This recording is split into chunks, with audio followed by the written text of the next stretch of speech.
Hello, everyone, and welcome to Author to Author. I am author and publisher Brandy Hunt, and today my very special guest is the amazing Trae Johnson. Thank you, Trae, for being here today. Thank you. I'm honored to be on your show. Thank you.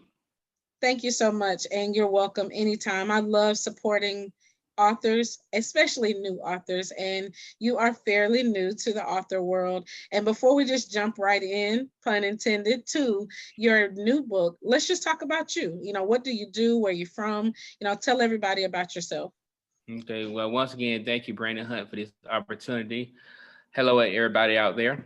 Well, I am you can tell by my voice, I'm a country boy, straight from Georgia. Yes. So I'm originally from a small city outside of Augusta, Georgia, called Harlem, Georgia. And yes, there is a Harlem, Georgia, and born and raised. Growing up, enjoying writing, being creative. And now I'm a married man, 3 years. Hey to my wife Latoya. Live in McDonough, Georgia, south of Atlanta. Currently, I work in financial aid at a higher institution in Georgia for going on for 9 years experience.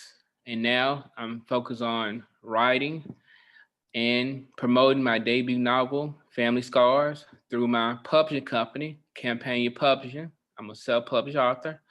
I named the company after the neighborhood I grew up in Harlem, Georgia. So now put myself out to the world, debut my novel, Family Scars, which was released on February the 27th. November the 27th. And right now, just doing a little tour here and there for trying to promote the book. That's awesome. And does Campania know that you have given them such a glorious honor? I got so many people from my neighborhood was like, I see you representing the camp 100%. So yeah, Yeah, so I I love got it. I love I've it. got people I haven't talked to in 20 years just popped out of nowhere. Like, do I owe you money or something? But Right. yeah, Yes. and I'm if like, somebody asks, just $20 would be good. And so, well, that's awesome. So what made you want to say, you know what, I think I want to write books? I heard you say that you're in higher education. Is that college? yes, So, and in college, and the college, I'm sure you hear lots and lots of fun stories from the students. What do you actually do at the college? I do financial aid. So I'm the one that can give you good news that you got money, and I can give you Yeah. bad news that you in default, so we can't give you financial aid. Um, you ran out of money. You got all F's, so I can't grant you financial aid. So I give you good news and bad news. Oh no. Well, I can imagine those are not some of the easiest conversations to have. I used to love when they say you got money that you're gonna get a check. Amen. Amen for the check coming. Yeah, So, so you decided to put a few stories, and this is, to my understanding, totally fiction. So don't y'all be trying to go in the book and try to figure out where you at in the story. You not in thank there. you, thank you. He didn't already remixed it, so you ain't gonna find yourself anyway.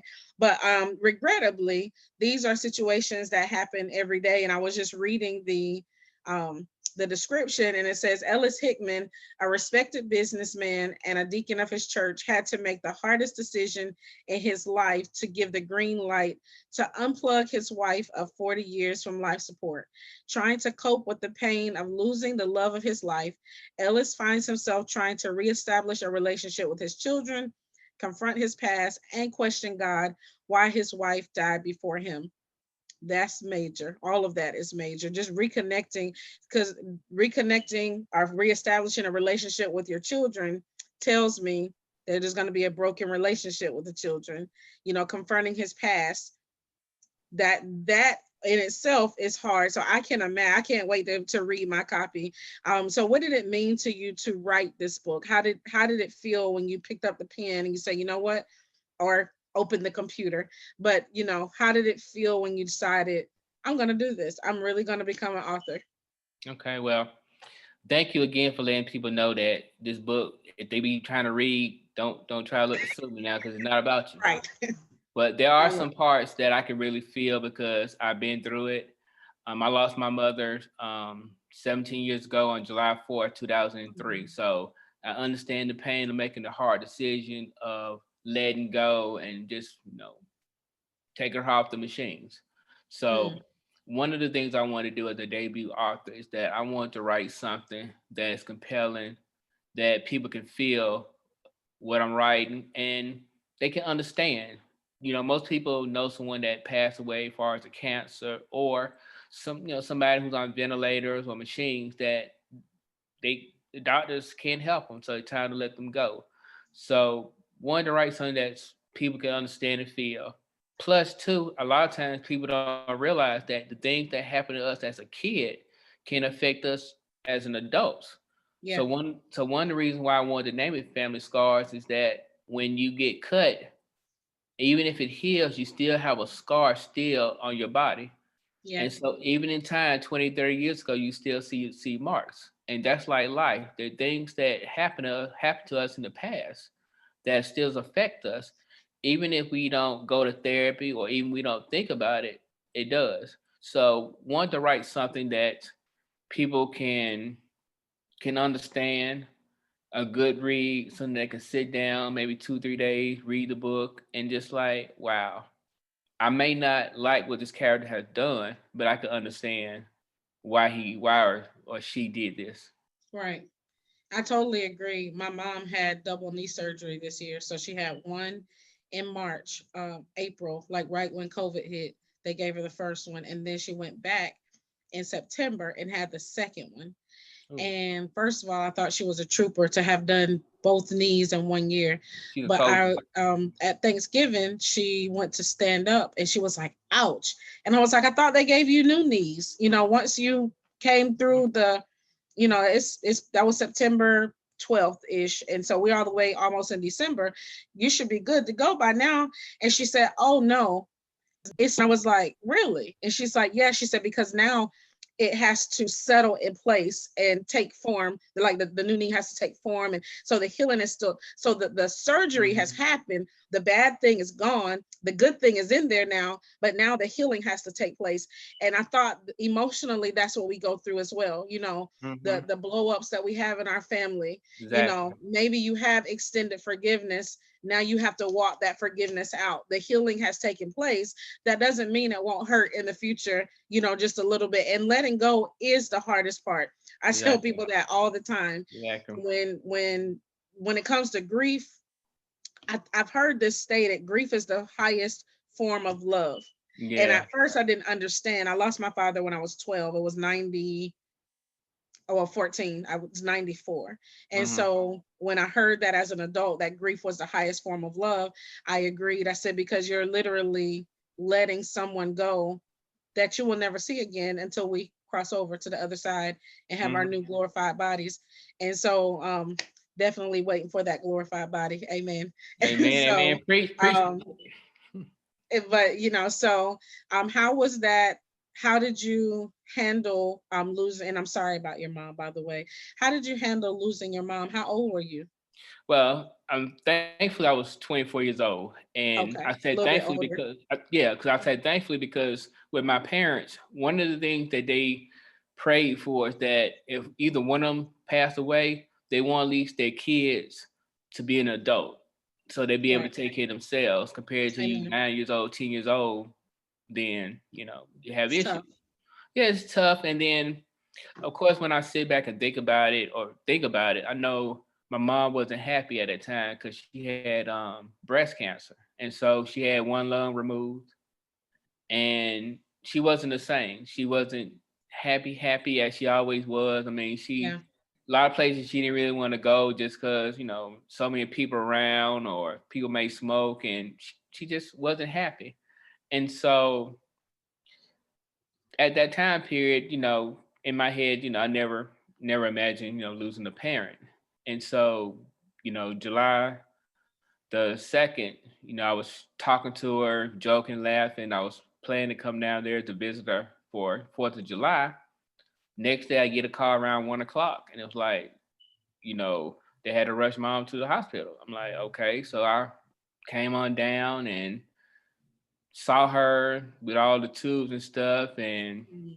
thankfully, and my father say this today, actually had a conversation with my mom about death, and I kind of asked her like, if let's say my father passed away before her, would she date again? And she said she would, but she would never get married. And then she always said that if something ever happens to her, she don't want to be, you know, a vegetable. Mm, If there's nothing that the doctors can do, she understand, and she knows and understand it's hard to let go. mm, So she had told me that, a couple of years prior before she died. But of course, when you talk about stuff, you never really imagine it's actually going to happen.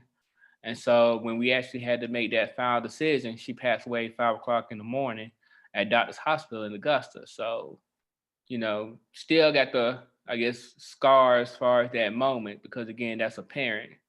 But in right, time, yeah, but in time it heals all wounds, and you kind of you appreciate people more, especially when sometimes I see students or people kind of mouthing off for their mom or their parent or father, and it's like I would give anything just to even have a conversation right, with my mom. I mean, I wish my mom was able to even have met my wife, but right. but again, I cherish her with the memories, and in my book, um, I dedicate the book, besides to all the authors, I dedicate to her and my granny, because there's like, besides my sister, two of the major influence in my life as far as women. Of course, my father, my mother, they was married for 38 years before Wow. she passed away, and she died a week after their anniversary. Oh, So wow. yeah, I know. So my father, he was traumatized. Like I said, he been with somebody, and you count dating, over 40 plus years. So It's a long time. yes, Long time. yes, it is. I pray that you experience the same longevity in your marriage. I have not been blessed yet to find my forever love, but my grandparents were married for 50 years, and right, so my grandma would say, like, so in year 49, she got really sick. She was kind of sick for like a couple of years, like lung cancer or something Mm-hmm. like that. But she was maintaining. But I think year 49, it started kind of weighing on her. And she was like, I've done my work here. I'm ready to go home. And I'm like, Yeah. Grandma, you already home? And she's like, No, I'm ready No. to go home. And I'm Yeah. like, and she's like, I've done my work here. I've raised all my kids. Y'all are good. My grandkids are good. I'm like, but what about your great grandkids? She's like, they're going to be fine too. I'm ready to go home. And she said that like all the time. And I'm like, Grandma, stop saying that. And she said, I'm going to let y'all complete this. We were giving them like a really huge 50-year anniversary bash. Mm-hmm. And she said, I'm going to let y'all finish the 50-year anniversary and then I'm leaving. And I'm like, you're talking like you packing your stuff Yeah, leaving somewhere. exactly. And do you know she died the next month? The Sometimes, I next mean, month. wow. And you know what? I'm learning right now with a couple of people that I know that passed away, that I don't know, just a sign that touched their heart, that they knew they was leaving soon, and they want to make sure everything is taken care of before they leave, Yeah. because they don't want to hold on to what's going on now. They want to be like, okay, everything is good. I can Yeah. finally rest. Yeah, it's amazing, and older people, it's like they know. It's and they're okay with it. Where, as children, like I said, death shocked me at 12. I had not experienced death of anybody in my family, let Hmm. alone my own father. And so I do wish that the Black community didn't shy away so much from therapy and counseling and grief counseling and stuff like that, because it's a thing. Like, we need to know what to do, how do you Hmm. navigate these emotions, especially as children. And Exactly. then, because as an adult, all of us that didn't get counseling as kids are going, yeah, can I get one of those counselors, please? Yeah, exactly. And but see, something a lot of something ain't times, going right. yeah, and a lot of times that people that shun or don't want to deal with counseling, you deal with counseling when you be gossiping and telling your friends your business, what's going on. It just, you ain't paying a professional, Right. but you still Right. gossiping, and releasing that tension, like, girl, he did this to me, and blah blah blah blah blah. And it's Right. like, yeah, that's therapy and counseling, but we need some professional just to help us out in our mental, because a lot of us Right. been going through some things that, ooh, they can make a lifetime movie. Listen, that's why I started writing books so that I could tell my story. Not well, I didn't really do it because I wanted to tell my story. God Mhm. kind of tapped on my shoulder, but I said yes. And the reason why I said yes was because of that. You know, I looked at Lifetime and I went, oh, I got plenty of stories like this. Let me Yeah. go ahead and put them in a book. And so I probably said it jokingly several times. And I used to write movies. And so when God told me, you know, I was going to become an author, I was like, an author? You crazy. I don't have Mhm. time to sit down now. You want me to sit down and write a whole book? But you know, it's been the most rewarding journey, you know, of my entire other than being a mom, right? Okay. Like right next door to having a child was, you know, becoming an author. And so what are some of the scars that you talk about? So we talked about grief being one of them. What Oh, else do you talk about in your book as far as family scars? oh man, we talk about a lot of good stuff. We talk about scars from things happening in your relationship, things that you didn't know someone saw you doing that scarred you mentally. We talk about scars from cheating. Um, Oh, wish I coulda, shoulda, but didn't do it. We got some people, you know, a couple of incidents that gonna be like, oh my God, I can see why this and that happened to them. And so there's some things right now that people done in their past that's affecting, you know, folks right now, and they just trying to deal with it. And so many times that, let's say, the matriarch of your family passed away, and so now any problem, any issue, we talk to her. But once that person is gone, how are we gonna deal with our issues, and how are we right, gonna deal with our pain? I mean, we don't have that person that we can talk to. right, So absolutely. yeah. And then I was listening forgiveness. to Miles Monroe earlier, and he said a person who has the ability to walk away from whatever is is a person who exhibits strong self-love. I was like, that's really good. He said basically, if you love yourself, the addition or subtraction of another person really doesn't matter. It's Hmm. like, I'm glad, thankful for your existence, what you gave to my life, but I don't need your existence to exist. And Hmm. when you can cross over that boundary and love yourself enough to know that people come and go. And he even talked about how Judas and Peter, hopefully I got the people right. I'm not a Hmm. biblical scholar, but I Yeah. do know the Bible. And so, so Hmm. when Judas and Peter both betrayed him, he said he was showing how fragile humans are. They love you one day, and then the next day they turn their back on you. Man, see, Said you don't, Peter and Judas was right there. yeah, see, for me, I know I always hear people talking about Judas betrayed him, but I always said I look at Peter. If Peter was my boy, I mean Judas could be like my friend, but my boy betrayed me. I'm looking at Peter more crazy than Judah. And so of course, you know, most people say, well, Judah, this, that, whatever. Like, yeah. But again, if you're not close to me, Right. then I It don't can't, hurt as bad. it don't hurt as bad. But you my best friend. We've been there for years. You knew my powers and still betrayed me, even when I told you you will. That's Right. deep. That's family scars for real. That's like Right. a knife without no anesthesia. Listen, and that's why I think so. People always say, you know what, Jesus, that was Jesus, and we're not Jesus. I said, well, you know what? We're not Jesus, but we got Jesus living on the inside of us. And so we are supposed to be able to walk this walk like he walked this walk. And Mm-hmm. to me, that the well, I went through a situation where I was betrayed by two close friends. One of them was my fiance, and one of them was my best friend. I'll let you put two and two together. Mm. And so, you know, betrayed by both of them. And I'm like, God, why did you let this happen? Like, what didn't I see? What if you would have told me, I could have done something about it. And God really had to impress upon my heart, for one, human will is what it is. He said, I don't even make you commit your life to me. I give you a choice. So Mm. even if salvation is a choice, there's no way that I can tell you that man and woman won't choose the way they're going to choose. But if there's a Exactly. crucifixion, there has to be a resurrection, Mm-hmm. because And then sometimes I totally agree. And then sometimes in life, sometimes we had to go through something so we can actually learn.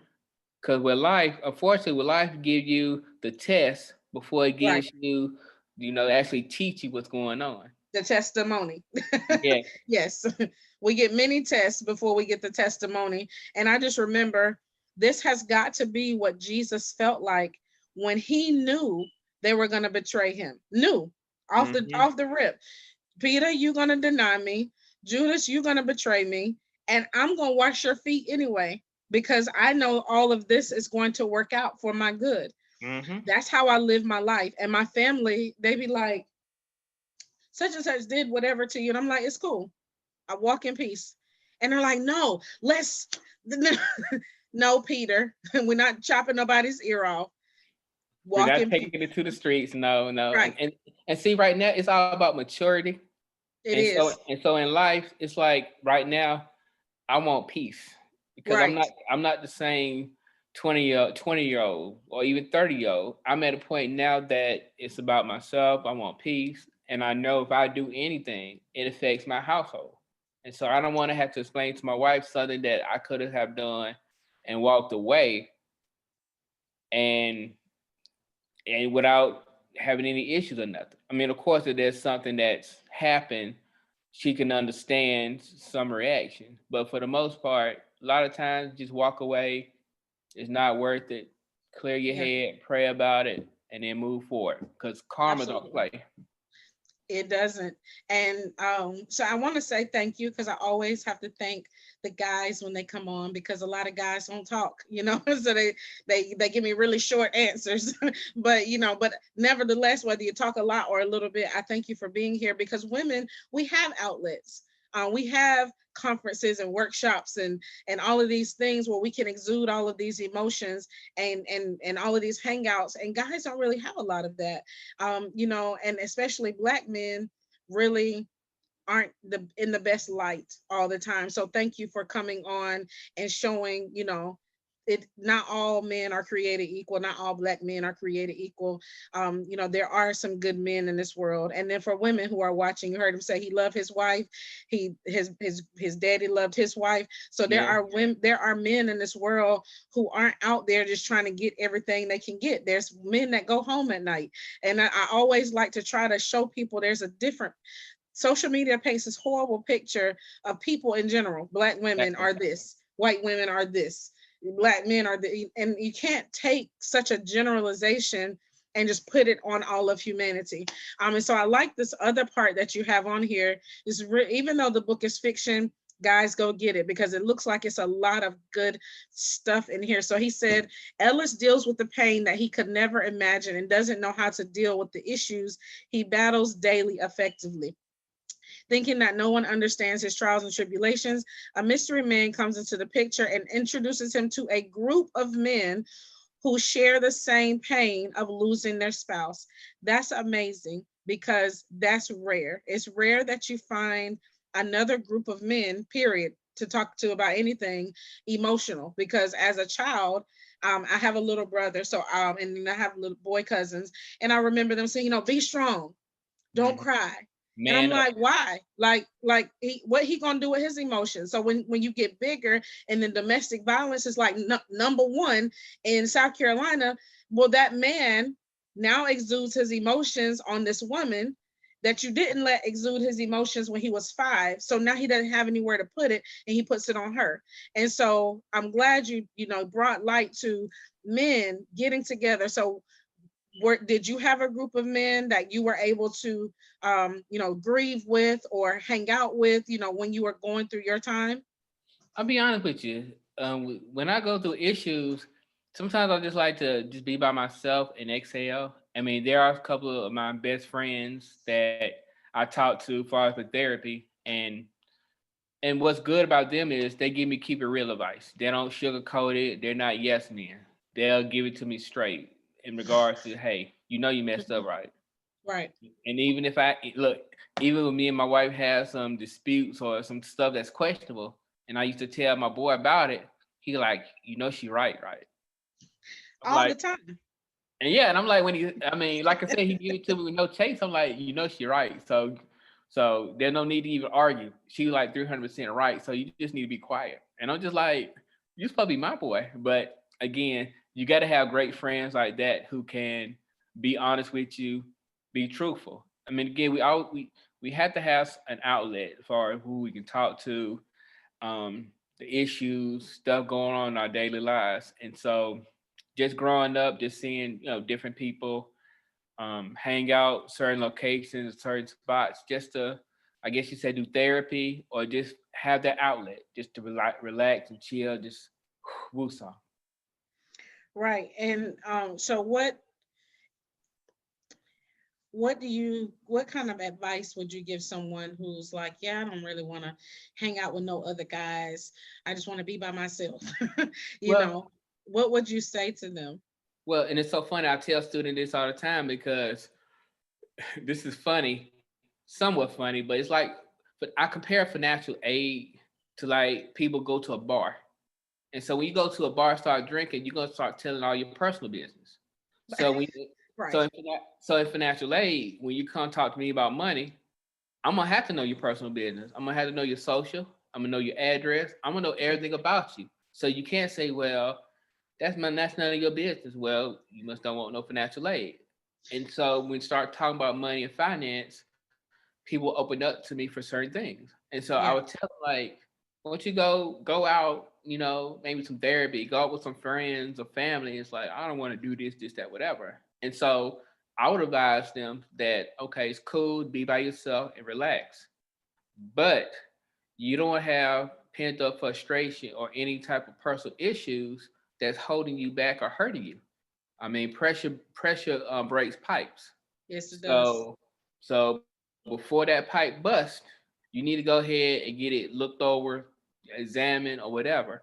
And at the school, I would tell them we have a free counseling section that you need to talk to somebody. We have it all available. You as a student, so I encourage them. They need to talk to somebody because again, I don't want no situation to happen that I didn't at least even offer someone for help or counseling that they could, not use or they could have did something to hurt somebody. So I want to at least get them advice to talk to somebody before something negative might occur. Right. Amen. And what I had to remind people is that shame is not of God. Condemnation is not of God. Conviction is God. When we're convicted by something and say, you know what, I don't think that's right. But the enemy will say, not only is it not right, but you're the most horrible, terrible person on the planet for even doing it, thinking it, or being it. That's Mm-hmm. shame and condemnation. There is no condemnation in Christ Jesus. That's what the Bible says. And Mm-hmm. so a lot of times people go through things or they make wrong choices and they feel condemned and ashamed. And that's what makes them tuck tail and go hide and cower in a corner. But if you're free, and now I'm not saying you just go tell everybody your business. We're not saying that. We're saying find a safe place, somebody that you can trust, and then, talk it out. Because at the end of the day, what's important is your health, your Mm-hmm. spiritual health, your mental health, your physical health, and your financial health. But let's just start with mental, physical, emotional, those types of things. And then your money will line up, I promise you. But Mm-hmm. your health is important. So if you are in a place where you're like, I just feel really rejected, I just feel really abandoned, Mm-hmm. I don't have self-love. I do hate when people leave me. Well, I don't know anybody that just likes when someone leaves their life Exactly. unless they were ready for it. Yeah. Meaning, bad relationship was already on the way down. And you're like, You knew it whoo, happened. I'm Yeah. glad that's over. But other than that, like somebody just wake up one day and say, you know what, I won't be with you anymore.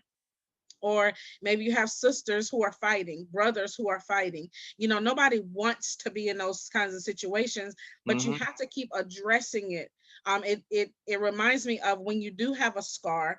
That scar probably was a wound at one point that had a band-aid on it, and you have to keep uncovering it, cleaning it, and then redressing it. So to merge the two. So you're addressing, that means we're putting something on the wound, and we're making sure that it stays covered. So stay covered. Don't go on social media and expose all your business to 5,000 people who are now going to make you feel even worse than you felt when you started. Don't do that. Dress it, cover it up, put something on it, and the something on it that you put on it is somebody that can love you through it, somebody that's not going to judge you, somebody that, say, you know what, amen, it's okay, pick yourself back up. My last interview was with I can't remember his name, but his book is 12 Faces of Sober. And he basically, 12 Faces of Sober. And he was an alcoholic. And he talked about how, he had to go to rehab, and he tried like 4 times. And the 4th time is the one that, the one that actually worked, And so sometimes scars don't just leave overnight. You have to keep doing it and keep doing it. And sometimes you fall and you get back up and you're like, oh my gosh, that wasn't the one. And so, you have to keep trying. You have to keep trying. But you got to face your problems, not Facebook it. Hey, look, tweet that. Face your problems, not Facebook it. Because if you Facebook your problems, I can promise you, you're gonna become the laughing stock of the town. And everybody will be all in your business. They'll be in your business. They'll be like, oh, why you going through that? Because people think they're so much better than you because they're not going through what you're going through. But at the end of the day, the Bible says that a righteous man's steps are ordered by the Lord. So that tells me God ordered my steps, meaning he put me in this path, whether the path was traumatic, whether it was a bad decision that I made, thought that I made, but according to the Bible, he knew Judas was going to kiss him, and he did it on purpose. He lined this whole thing up so he could get to the cross. This is why I tell people, don't worry about the to-dos and the do's and don'ts of life. You just be obedient to what you believe you're supposed to be doing. If you do that, even I've done things that I thought was God, and then I turned around and I was like, well, now God, I know I prayed about that. And then I know you let me do it. So what happened? He said, because your steps are ordered by the Lord. It's just the same analogy as going to a Burger King and ordering food. I want a number 2, no pickles, add cheese and lettuce. It's an order. It's going to be made to what I need it to be made to. And so when it says he orders my steps, that's just not numerically 1, 2, 3, 4, 5. It's also in description. And Brandy needs to take a zig here and a zag here. And she's gonna mess up a little bit over here, but then she's gonna get back in line. God knows all of that. And because if he doesn't, go ahead. And you got and patience, because again, God will put you through some things that you be asking yourself why, but it's a reason. Because again, they're trials and tribulations. You got to go through some stuff to see how strong you are. A lot of times it's not necessarily for you, it's for the next person, so you may be able to help to educate them or so forth. It's just like, for example, you are an author. So me being a brand new, debut author that probably is, you smell Similac on me. I'm so brand new and fresh. Oh. There's some advice or things that you've been through that you can advise me on the do's and don'ts and so forth. Not necessarily even have to, deal with family friends as an author. So again, sometimes we go through things, even God have us be around certain people, just like relationships. That your husband is around the corner. He just got to get through this situation he's going through now, and then next year, Brandy gonna be having, a new relationship show, her and her boo. So yes, bring it on. I received that. Oh, yeah. I received that. If you're watching, just inbox me. I'm really easy to talk to. And so so and thank you for that. I appreciate it, and I believe that. And so patience, it does say you have to let patience have its good work. And I am not patient. As I'm not saying I'm not, I am to a fault. So to a fault, but certain things, you like me, right. I'd be like, now, Lord, I did X, Y, Z, and I needed it to be there, right? If you need something by midnight, God is going to be there at 12:01 just to make sure, that you had all the panic attacks that you could find. And so, um, but he knows what we need. And I Mhm. have to always remind myself, the Bible tells us that God will never leave us nor forsake us. That's what he Mhm. says. He said, you can make your bed in hell and I'll be there. You can make it in heaven and I'll be there. And so, even with the scars, the trials and tribulations, all the things that we have to go through, this year has been one heck of a year. How were you affected this year? Right now I've been mostly working from the house. Gotcha. Probably about 3 days a week. Then I'll go to the office. I'll be by myself. And I would joke with somebody recently because I saw some in the newspaper that like divorce rates and abuses are increased during the COVID because I guess people don't like each other. The couples or wives or husband don't love each other. But me and my wife is good. We can join this. I mean, she How knows long you been married? 3 years. So I Yeah, mean, I've talked to several couples, and I have both on some were like, this was the best thing that happened to us since sliced bread, and another one was like, this is probably gonna be good, but we found out we didn't really like each other all that much until we had to hang out together each other, yeah. during the quarantine, like, because a lot of states were back, like South Carolina is partially lifted so we can go places, and but like California, they're still on shutdown. And Wow. so, where places are, you looking at your spouse every day, didn't really know the person you were married to because they traveled for work. You didn't really Mm-hmm. know your kids, and now you're having to teach them, virtual school, and you slapping them around during the Zoom meeting. So this whole shift is, I believe, was to get relationships back in alignment.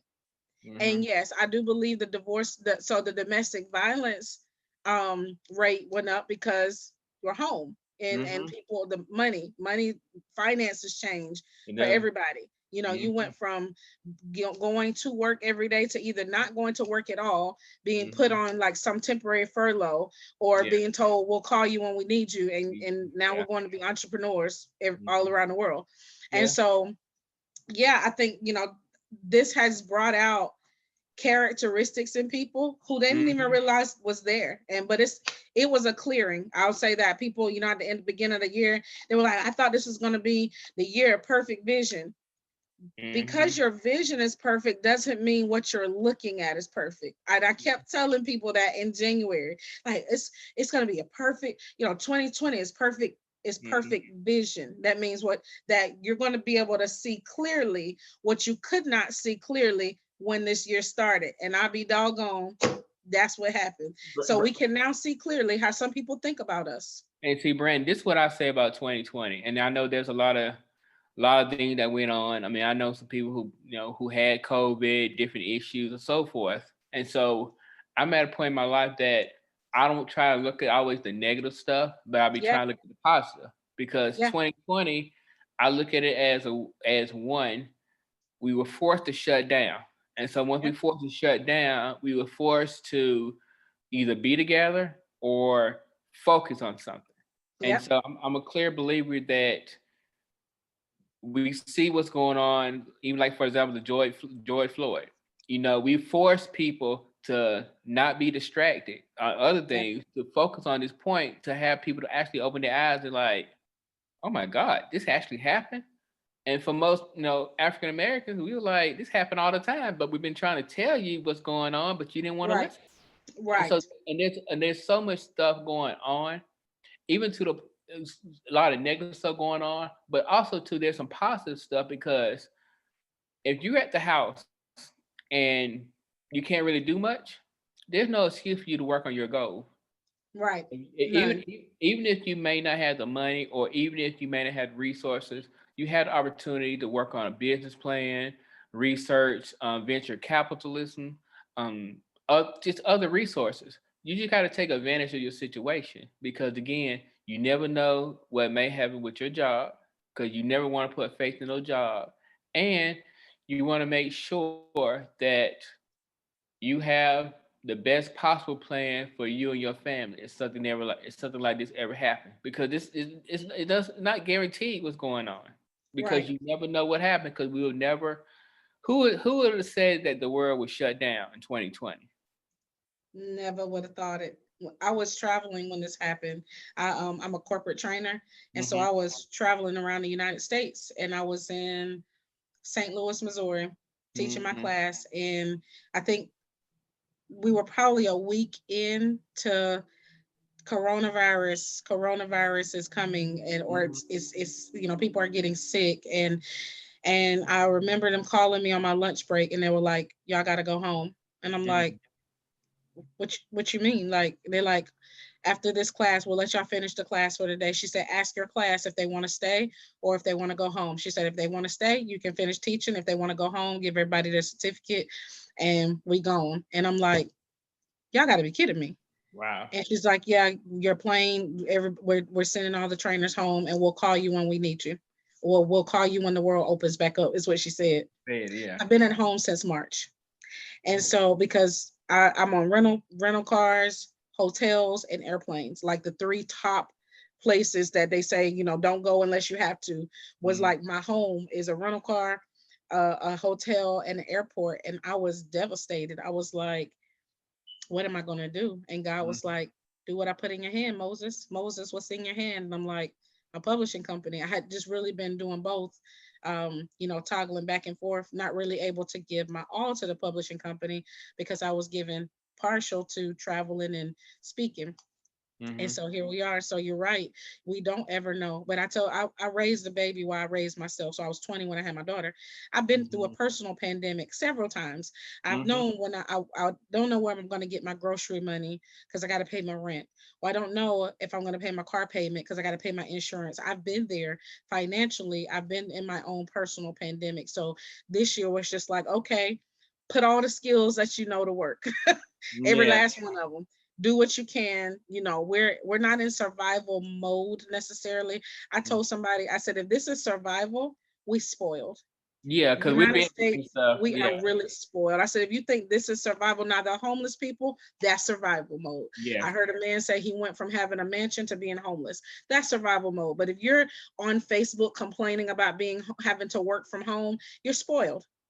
Yeah. You're complaining on a computer or a phone that cost you $1,000 that you don't want to work from home because you have to take care of your kids. Kids. Yeah. Yeah, it is. Spoiled. Yeah, that's spoiled to the next level. Yeah. Listen, we are spoiled. And so we know the end times are coming. I just don't think that this is the end. I think this is probably a prelude to the end. But I don't think this is like Jesus is coming back tomorrow. Mm-hmm. But I know that's what they thought kind of toward the beginning of the year. But I Yeah. think this is definitely God's way of getting our attention. He surely got mine. Mm-hmm. I was like, okay, say no more. Oh yeah, because see, people, and again, God got power that you just like, wow. So he literally just shut down the country. You didn't even know when it came. He just shut Just it down. done. COVID-19, and again, a lot of things open people's eyes. It's like most of our jobs we can do at home. We really don't have to even go into the office. Right. I worked in a call center for 20 years with different ones on and off. And I'm like, I could have been at the house doing this. Y'all Yeah, set me up for the okie doke. I probably would not have had to struggle as much. I think I got PTSD from a call center. I tell people when we first came home, when they sent me home, I slept every day for like 8 to 10 hours. Just sleep. Just mm, like finally rested because rest. we couldn't go anywhere. It was almost like God, I hate that it's a pandemic and I hate that somebody's getting sick right now. But I didn't realize how tired I was Mm-hmm. until I would just go to sleep and they be like, you hungry? I just want to sleep. Yeah, I ain't so even your hungry. I body just want to need rest. sleep. Yeah, your I body didn't needs rest. I hadn't rested like that in years. Even Mm, now, so since I run the company from home, I promised myself when I used to dream from my desk, I mm-hmm. used to say when I become an entrepreneur, I'm not waking up till 10 o'clock or somewhere around 10 o'clock. And I want to stay up to like 1 or 2 o'clock in the morning because that's like my body clock usually just I fall off somewhere between 1 and 2. And so trying to jump up in the morning and get to a job at 7 or 8 o'clock and my body and my brain won't even go to bed till 1 or 2. Can you imagine what was going on in my head? So now I go to sleep at like 2 o'clock and I get back up at like 9ish and my day gets started. And I'm just so grateful. I'm like, I hate that we're in a pandemic. Please, but I lost my grandfather to COVID. I hate Don't. that thank you. That that is that some people are finding themselves in the midst of it, but I'm one of those people, and I'm like, I have really bad survivors remorse. If Mm-hmm. you if and anybody listening never heard of that, that basically is two people had a car accident and one person survived. Yeah, person That had, the yeah. survivor feels really bad that they didn't die. Mm-hmm. Not that I want to die, Lord. I'm not saying No, no, I'm no, ready no. to go. But we understand what you mean. Yeah, Right. you got you had emotions of the person who suffered, but then Yeah. mentally you ask Right. yourself like it could be me, but thank you, Lord, for That allowing is me. not. Yeah. And so once I got over the survivor's remorse and I really kind of I just went full speed ahead. I said, you know what? I had all my dreams in a journal. I had all of my goals, and I was like, just start pulling stuff out and start implementing stuff. And that's why I always tell people, keep dreaming. I don't care if you clocking in, and I will be the first. Everybody's not supposed to be an entrepreneur. People stop saying that. That's You true. can dream and work for somebody else, but if Mm-hmm. God tell you to come off that job, then that's what you do. But True. it's been an absolute pleasure to be able to live my dream. Even if they call me and say, hey, we're ready for you, go back on the road, that's fine, because I love doing that too. That's part of my dream. But if Mm-hmm. they don't, I'm You just good. like, it's cool. Like I finally know what it's like to depend on God solely. Mm-hmm. Depend on God. And then also too, it's like for me, and like I said, I just prayerfully, hopefully that this company will be able to afford me to leave my job so I can focus on this 100% because again, it gives me choices, and I enjoy what I do. Not saying I don't like what I do, Yeah. but this is something I can create, and then hopefully when God bless me and my wife with a child, generational wealth, that if they want to pass it on down to him or her in the future, but hopefully soon. But yeah, just enjoy yourself because again, we're at a point in our lives. Why should we do something that we don't enjoy? Right. Why should we? And I'm not. That's one of the new things on my list. If it's not something that now there's such things as just being disciplined in a certain area. I don't necessarily like working out, but I do like the results. And so, Yeah. when it comes to stuff like that, but like as far as invitations or, before this year, you just knew you had to be at an event. Or you just knew you had to go support, such and such, or I gotta be over at this place. No, we don't have to be anywhere. We all got sent home and sat down and said, now don't come out your room. Go in there and think about what you've done and don't Mhm. come out until I say so. And so Exactly. we were able to go sit down and really hear, I believe, hear from God as clear as day. So before, because that hour be running by so No, for fast. real. Um, I feel like it's 5 minutes. It's like this is something we can talk about. Right. And so, well, that's what happens when you get kindred spirits together. I thank you for, sharing your story, sharing your life. I want to talk about the other two books you have coming out. I just wanted to, get your perspective of why you chose, because Family Scars has a wonderful explanation, and these don't have the descriptions listed, but I know you're going to tell us. So let's start with Protect Our Heart first, because that one, I know that's something must be inspired by you and your wife, or just love in general. The woman, she looks like she's in love. Yeah. And so, what is this book about? Well, Protect Her Heart. I got the title Protect Her Heart before me and my wife got married. My sister, me and her was talking, and she pretty much told me that me marrying Latoya, your main responsibility is to protect her heart. Make sure that she's taken care of, you as the man. So she would give me some advice. And that always stood by me, protect her heart. Even though sometimes we may, agree, disagree on some things, whatever. I don't want to say nothing to break her heart. And so, try to be tactful and, just, relationships and stuff. But my main goal is to protect her heart, make sure that she's good. And so with that title, I'm going to get all romantic. Um, I don't know if I'm gonna get as deep as Babyface. Pay your rent, pay your bills, cook your dinner as soon as I get home from Hey, work. But we're gonna get some romantic. So I want to do a romantic side about this young lady named Essence and her trials and tribulations until she meet this guy named James. And so with James, um, relationships are funny. And a lot of times that, we look at our parents' relationships, and some of us may want some what our parents have, and others may not. So he has a different perspective on relationships. So we're gonna see how these two kindred spirits get together.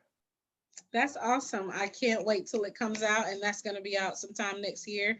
Yes, And then ma'am. Exhausted Cries looks like what we went through this year, but I'll let you tell, your version of what this book is all about. Okay, well, Exhausted Cry is about this white guy who's a pastor. And so pretty much as a pastor, your duties is to give the word of God. You teach people every Sunday about God and the things he go through. Well, what if the things that you preach about actually coming to fruition, but with African American people and the things we do?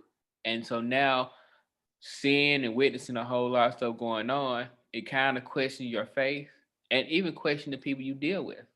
Or why haven't you did enough?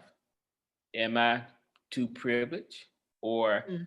was I'm blind for the fact of what's going on in the world, and I'm just so focused on what I'm doing and not seeing what's happening?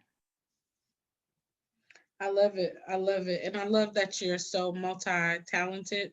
So you're not just writing in just one genre, but you're spreading the stories across the board. So I love it. Are there any is there anything that you like to say to, people who are watching who may say, you know what, I want to write a book. This has been really good. Can you encourage those people for me, please? Sure. Well, I tell people, writing is fun, but you also got to understand the craft and then just study. When you start writing, the first thing you got to think about is who you writing to. Are you writing just for yourself, or if you're looking to sell to be an author, you got to have a market. Right. So I mean, you can't write a sci-fi thriller to people who only like romance novels. So Right. you got to do that. Outline your stories. What's the main character? What's the plot? Is there gonna be a twist? Know what's going on with the story. What are you hoping that people can get out of it? And when you know your audience, you'll know for what to write. You ever read like a Toni Morrison book or a Stephen King, both are well-known authors, but they both have a different style. Hmm. And three, read different authors' works.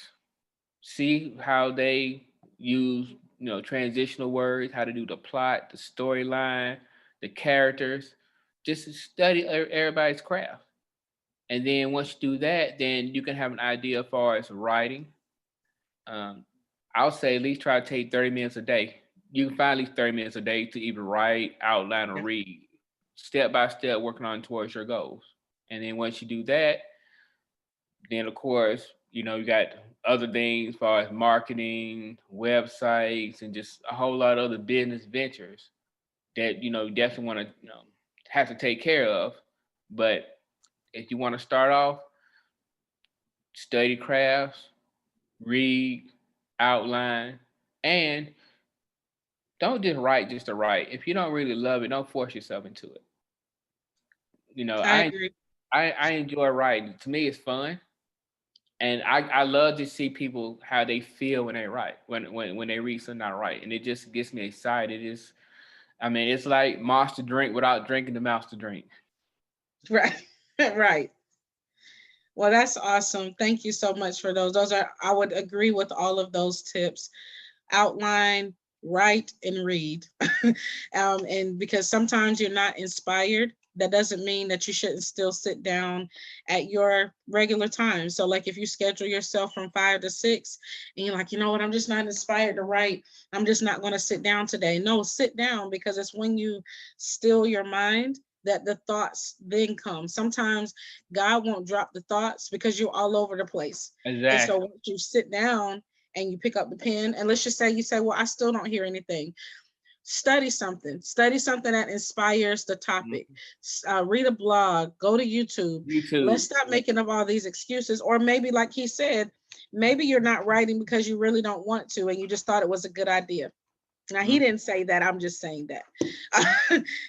Sometimes people will say, I want to be an author. Okay, when's the last time you wrote anything? 6 months ago.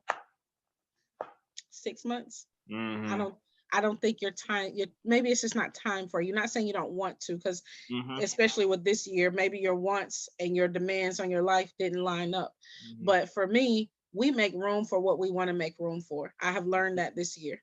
That's true. So if That's you want to true. write a book and you've been listening to us, you're like, yeah, this sounds really good. I give free consultations, no strings attached. I'll tell you what's next, and you can just determine whether you want to use my services. I am a full staff, a fully functional publishing company, so I can help you from A all the way through Z, and in authorship that looks like manuscript all the way through branding and marketing and beyond. So I know all the ins and outs. So schedule your free consultation so that I can help you, move along to the next step. Any last, where can people contact you? Okay, well, thank you. Well, couple of things. Number one, Family Scars is available. You can go onto Amazon, you know, put Family Scar, go on the books, type Family Scars in my name, Trae D. Johnson. Again, appreciate it. Or if you're on my website, you can just click on shop and scroll down, click on the link. Just scroll down, click on the link right there. There it is. And then that should take you to my Amazon page. So There it definitely is. got opportunity to go ahead and purchase the book, check it out. If you scroll down, we can see some reviews if you got a second. Sure. So just see some reviews, just see what people saying, like, oh, this was read by the author, Dysfunctional Family, very good book. You seeing some people just they enjoyed the book. So definitely check it out. So again, you can go on to Amazon, Family Scars, Trae, Trae Johnson. Check out the book. You can go onto my website, www.traejohnson.com, www.traejohnson.com. And you can go on, if you want to email me, my email is campaignyapublishing@gmail.com. Capital CAMPAINIAPUBLISHING @gmail.com. Again, thank you, Brandy Hunt, for allowing me to be on your show. And just my gift to you, I would like to, afterwards, I want to send you an autographed copy of Family Scar, Oh, just to thank say you. thank you for this opportunity. I know you have thousand people trying to get on your show, and you just found the little crumb in me to be on your show, and I appreciate it. So if you don't mind, Facebooking me or email me your address, I want to Absolutely. send you a signed copy just to say thank you for being on your show. I appreciate this opportunity. Thank you to the viewers. Um, and any questions? I gave you the information to reach me. Again, thank you, Brandy, and I wish you much, much, much, much success. Thank you, and same to you. Absolutely. We'll hang on the line when we're done, and I'll get you that information. And again, it was a wonderful conversation. Sometimes people come on, they don't know, which way to go, or what to say, and then I have to do all the talking. So I didn't have to do that today. So thank you. Thank you for, sharing your life story about your mom, how you grieved, how you moved on, your beautiful wife. Tell her we said hello from the author to author world. I will. Um, She told me please don't talk too much. I'm like, babe, you know me. You know me. they, they always try to tell motivational. We don't know like how to do that. Like that's just what we do. We're motivational speakers. We got stuff to say, and Yes, so tell her you did. Tell her from me. Tell her you did good. I will. I will. I will. You hear that, Latoya? You hear that now? Right. And so and what is your social media? Okay, you can look up me on Instagram at author Trae D Johnson, and then you can go on to I got a author Trae D Johnson business page. So I'm on the Instagram. So those are the best ways to contact me.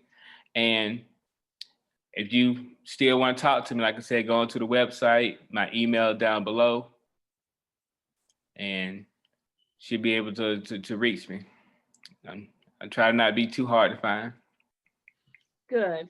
Well, I tried to find it real quick. My computer don't want to say TRAED. Yeah, it's you could be like Arthur Trae D. Johnson. Oh, Arthur. That's what I left out. I wasn't listening. No, you Arthur good. Trae D.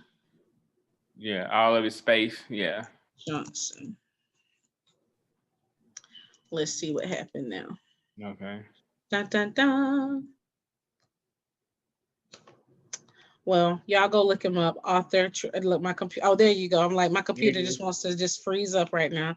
Yeah, so we're gonna follow author Trae D. Johnson. Thank you again, Trae, for blessing us with your presence. Again, if you're an author and you're interested in doing an interview, as Trae said, I squeeze you in the best way I can. I think I'm up to January or February with my interviews, but it'll be worth it. I promise you. So if you're interested, send me an email at publish, PUBLISH, the letter U00 @gmail.com. You can also go to my website, brandyhunt.com, and schedule a free consultation if you want to write a book. We thank you again for being here with us today, and we'll see you next time on Author to Author. Bye.